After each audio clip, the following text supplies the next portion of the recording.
കോഴിക്കോട് ഒരു കുടുംബത്തിലെ 4 പേർക്ക് വെട്ടേറ്റു. കൂടരഞ്ഞി കൽപ്പനിയിൽ മണിമല ജോണിക്കും കുടുംബത്തിനുമാണ് വെട്ടേറ്റത്. ജോണിയുടെ സഹോദരന്റെ മകനാണ് ആക്രമിച്ചത്.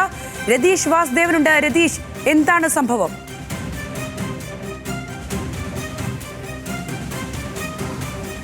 സംഗീത, ഈ കുടുംബ വഴക്കിനെ തുടർന്നാണ് ഇപ്പോൾ ഈ കുടുംബത്തിലെ ജോണിയുടെ കുടുംബത്തിലെ മറ്റുള്ളവർക്ക് ഉൾപ്പെടെ വെട്ടേറ്റെന്നാണ് മനസ്സിലാക്കാൻ സാധിക്കുന്നത്. ജോണിയുടെ സഹോദരന്റെ മകൻ ജ്യോതിഷാണ് ഇവരെ വെട്ടി പരിക്കേൽപ്പിച്ചത്.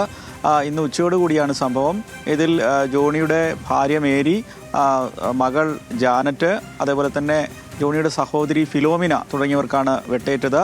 ഇതിൽ ജാനറ്റിൻ്റെ തലയ്ക്കാണ് വെട്ടേറ്റത്. അതുകൊണ്ട് തന്നെ അവരുടെ നില അല്പം ഗുരുതരമാണെന്നാണ് വിവരങ്ങൾ ഉള്ളത്.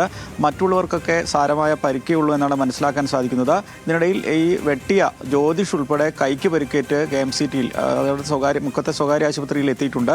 എന്തായാലും ഇത് സംബന്ധിച്ച് തിരുവമ്പാടി പോലീസ് അന്വേഷണം ആരംഭിച്ചു. കുടുംബ വഴക്ക് തന്നെയാണ് പ്രധാനമായും ഈ സംഘർഷത്തിലേക്ക് എത്തിയതും പിന്നീട് ജ്യോതിഷ് ഇവരെ കത്തികൊണ്ട് ആക്രമിക്കുന്ന തരത്തിലേക്കും എത്തിയതെന്നാണ് മനസ്സിലാക്കാൻ സാധിച്ചത്. ദീർഘനാളായി ഇത്തരത്തിൽ ഇവർ തമ്മിൽ വഴക്കുണ്ട് അല്ലെങ്കിൽ ബഹളങ്ങളുണ്ട് എന്ന് തന്നെയാണ് നാട്ടുകാർ ഉൾപ്പെടെ പറയുന്നത്. എന്തായാലും ജാനറ്റിൻ്റെ നിലയാണ് അല്പം ഗുരുതരമാണെന്ന് ആശുപത്രി അധികൃതർ പറയുന്നത്. മറ്റുള്ളവരുടെ നിലയൊന്നും സാരമുള്ളതല്ല. എന്തായാലും തിരുവമ്പാടി പോലീസ് ഇത് സംബന്ധിച്ച അന്വേഷണം ആരംഭിച്ചിട്ടുണ്ട്. ശരി രതീഷ്.